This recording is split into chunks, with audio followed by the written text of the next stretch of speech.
Oiga, le tengo una noticia de última hora, pero vamos a irla desmenuzando poco a poco porque está muy interesante. Me acaba de mandar un mensaje por ahí el abogado César Gutiérrez Priego. Me mandó simple y sencillamente un tuit que le voy a presentar en unos momentos más. Pero antes de que vayamos con eso, yo quiero decirle a usted que va a ser muy difícil para los fachos de la oposición defender a esta momia neoliberal y conocido traidor vendido de Ernesto Zedillo. Va a ser muy, muy, muy difícil, especialmente pues ahora que la presidenta Claudia Sheinbaum exhibe su cinismo, el cinismo de Zedillo, al acusarla de autoritaria, pues efectivamente este expresidente es el que incurre en una serie de chingaderas en su gobierno, como las masacres, el Fobaproa, las privatizaciones, cómo desaparece también a la Suprema Corte de Justicia de la Nación para nombrar él a sus propios ministros y imagínese usted, sale con la infamia de que el gobierno de Claudia Sheinbaum es un gobierno autoritario. O sea, hizo una declaración asquerosa, de lo más indignante. Me parece que fue esta revistucha que maneja Enrique Krause. Yo había escuchado que había sido con Aguilar Camín. Son las dos, ¿no? Una es Nexos, la del pseudointelectual Héctor Aguilar Camín, y la otra es Letras Libres, del empresario editorial, otro pseudointelectual, Enrique Krause, ambas publicaciones para el perro. Pero me dicen por ahí que fue en Letras Libres, en las que Zedillo sale allá a decir, imagínese usted, escuche esto, que la reforma judicial está convirtiendo a la democracia en tiranía. Y pone a Sheinbaum, bueno, como si fuera, haga de cuenta, Kim Jong-il, ¿no? Kim Jong-un, Kim Jong-il y lo que usted quiera, ¿no? Así, a ese nivel. Pero bueno, ¿qué le parece que vamos por partes? Vamos a escuchar lo que dijo la doctora Claudia Sheinbaum al respecto. Se lo quiero presentar porque, insisto, acaba César Gutiérrez Priego, el abogado César Gutiérrez Priego, candidato a ministro de la Suprema Corte de Justicia de la Nación, de hacer una declaración muy fuerte. Muy fuerte. Dice él que va a publicar los audios de la familia de Ernesto Zedillo que comprueban sus nexos con el narcotráfico, ahora que lo han estado acusando, incluso desde dentro de Morena, de una serie de cosas ahí, todo el fin de semana. De verdad, una campañita ahí muy asquerosa, con medios ahí también muy cuestionables. Pero vamos por partes. Escuchemos primero cómo es que la presidenta de México, la doctora Claudia Sheinbaum, exhibe a Ernesto Zedillo por lo que es un hipócrita, un cínico y pues la verdad, de verdad uno de los mayores destructores de nuestro país. Escuche. Temas, qué bueno que lo preguntas. Hay varios temas muy interesantes en esto. Lo primero es que nuestros adversarios políticos, partidos de, bueno, dirigentes de partidos de oposición, digo dirigentes porque ahora que estuve cuando llegué a Cancún, fuimos en vuelo de aquí a Cancún el viernes, una señora me paró y me dijo, oiga, yo no voté por usted, pero estoy muy contenta con el gobierno que está haciendo. Entonces hay mucha gente que a lo mejor se identifica con otro partido político y que reconoce al gobierno de México. Por eso digo los dirigentes del PRIAN, para ser muy claros. Intelectuales que estuvieron vinculados durante años al poder, que no pueden entender cómo es posible que ya no les hagamos caso, o que el pueblo de México no les haga caso porque estuvieron como consentidos con mucho dinero durante muchos años, comentócratas de los medios. Ahora la cantaleta que traen es que somos un gobierno autoritario. Esa es la nueva, bueno, ya lo traen desde hace rato. Entonces, Letras Libres, Nexos, traen autoritarismo, se acabó la democracia en México. Esa es su nueva narrativa. Como ya nadie les cree, ya tienen muy poca, entonces ahora andan buscando nuevos voceros. Bueno, se van a buscar a Zedillo como vocero, expresidente de México. Vamos a hablar del sexenio de Zedillo. ¿Por qué no hablamos, hablando de democracia, de las masacres de Acteal, del Charco, del Bosque, de Aguas Blancas? Porque nosotros no reprimimos. Vamos a hablar de democracia. ¿Por qué no hablamos del FOBAPROA? Porque también es autoritarismo rescatar a unos cuantos, hacer deudas privadas como deudas públicas y dejar en el desamparo a millones de deudores en nuestro país, con una deuda que seguimos pagando, las y los mexicanos. ¿Por qué no hablamos de la privatización de los ferrocarriles? Porque eso también es autoritarismo. ¿O a quién le consultó cuando privatizó los ferrocarriles? ¿A poco hizo una consulta pública para saber si los privatizaba o no? Y después acabó con los ferrocarriles de pasajeros y después se fue a trabajar a una de las empresas que fueron beneficiadas de la privatización. ¿O qué, eso no es autoritarismo? ¿O por qué no hablamos de la desaparición de la Corte y la decisión a modo de una nueva Corte impuesta por él?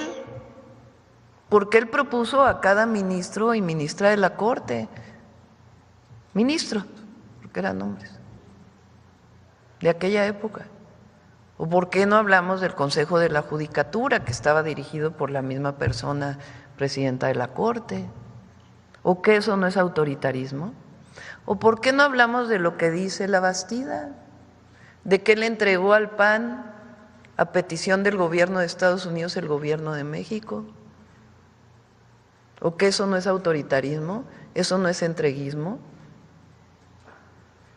Entonces, ahora resulta que Zedillo es el paladín de la democracia.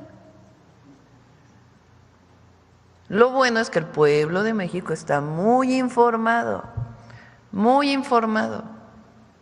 Entonces, están diciendo que hay autoritarismo porque el pueblo va a elegir al Poder Judicial. O sea, imagínense la contradicción. Pues ¿qué no democracia es el gobierno del pueblo? Bueno, eso lo dijo Lincoln. El gobierno del pueblo, por el pueblo y para el pueblo. Entonces el pueblo ahora va a elegir a su Poder Judicial, pero eso no es democracia, porque para ellos la democracia es la de unos cuantos.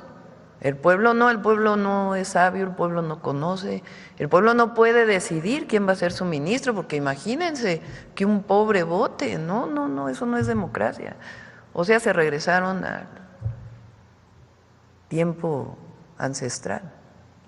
Entonces, están buscando un vocero, imagínense, Zedillo como vocero. ¿Qué más? ¿Dónde vive Zedillo? Hace muchos años que no vive en México, ¿no?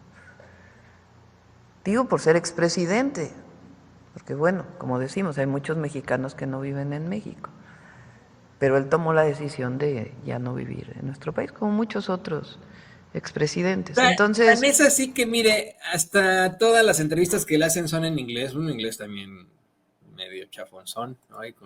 Y dices, bueno, lleva años viviendo ahí y supuestamente enseñando en Yale, ¿no? Es catedrático de Yale, con un acentotototote. ¿Se acordará usted que hace algunos meses salió a decir que si la pobreza en México había disminuido, no se debía a las políticas de Andrés Manuel López Obrador en su momento, sino a la pandemia? ¿Se acuerda de esto? Esto fue verdad de locos.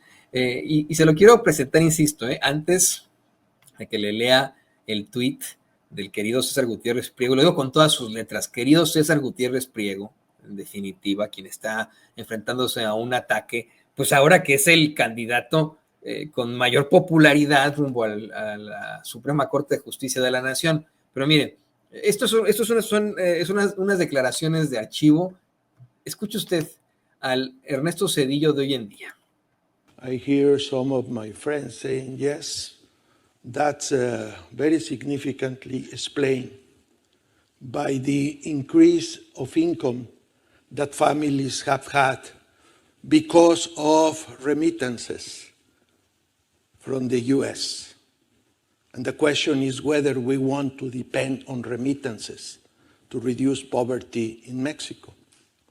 Also, and this is very sad, you have to wonder whether the fact that the pandemic affected the most poor people in Mexico will lead you to a lower ratio of poverty, because the poor have death. Sí, mano, lo que tú digas. No, insisto, ¿no? En estricto sentido dice que, bueno, pues si disminuyó la pobreza en México se debió a que supuestamente la pandemia ayudó todo esto. Vamos, este es el gran economista Ernesto Zedillo, el del Fobaproa, ¿eh? El del Fobaproa, el que dio, entre tantas cosas, ¿no? El que nos hizo a los mexicanos, a nuestros hijos, bueno, a mis papás, a nosotros los mexicanos de ahora, nuestros hijos, nuestros nietos, nuestros bisnietos, pagar las deudas de los banqueros ricos. Ese es Ernesto Zedillo. Y insisto, se lo comento porque acaba el buen César Gutiérrez Priego de dar a conocer esto en sus redes sociales. Se lo voy a leer, que está muy duro. Mire, son... pues ahí, si alcanza a leer, si no, yo se lo comento con mucho gusto. Dice César, he tomado una decisión. Voy a publicar los audios de la familia de Ernesto Zedillo que comprueban sus nexos con el narcotráfico.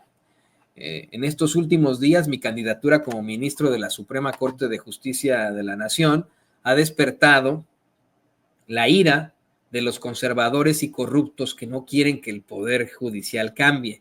No es gratuito que esos ataques, mentiras y difamaciones contra mi persona se multipliquen al mismo tiempo que Ernesto Zedillo regresa al escenario público. El mensaje es más que claro. Manifiesto haber sido secuestrado y torturado a los 20 años junto con mi familia para declarar en contra de mi padre. ¿Por qué no mencionan esto? El chofer de mi padre fue secuestrado y declaró bajo tortura porque secuestraron a sus hijos. ¿Por qué no mencionan esto? Pregunta César.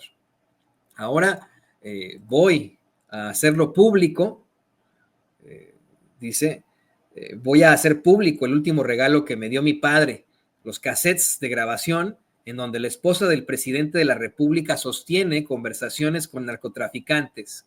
Este material es inédito, fueron grabados en 1996. Ay, bolas para borolas y para... Dice, ¿se atreverán los periodistas, entre comillas, y medios de comunicación a publicarlos? Ya veremos. Al Supremo Pueblo de México les digo gracias. Gracias por combatir la infodemia, por no dejarse engañar y pelear por la Suprema Corte que todos queremos. Los audios serán publicados en los próximos días. Yo ya le dije, está muy ocupado a César, pero yo ya le dije a él que pues obviamente aquí con Toño Ruiz podemos llevar esos audios sin ningún problema. Y obviamente allá en Sin Censura con Vicente Serrano, si él gusta, pues tan pronto como sea posible, aquí los vamos a poner con mucho gusto para usted.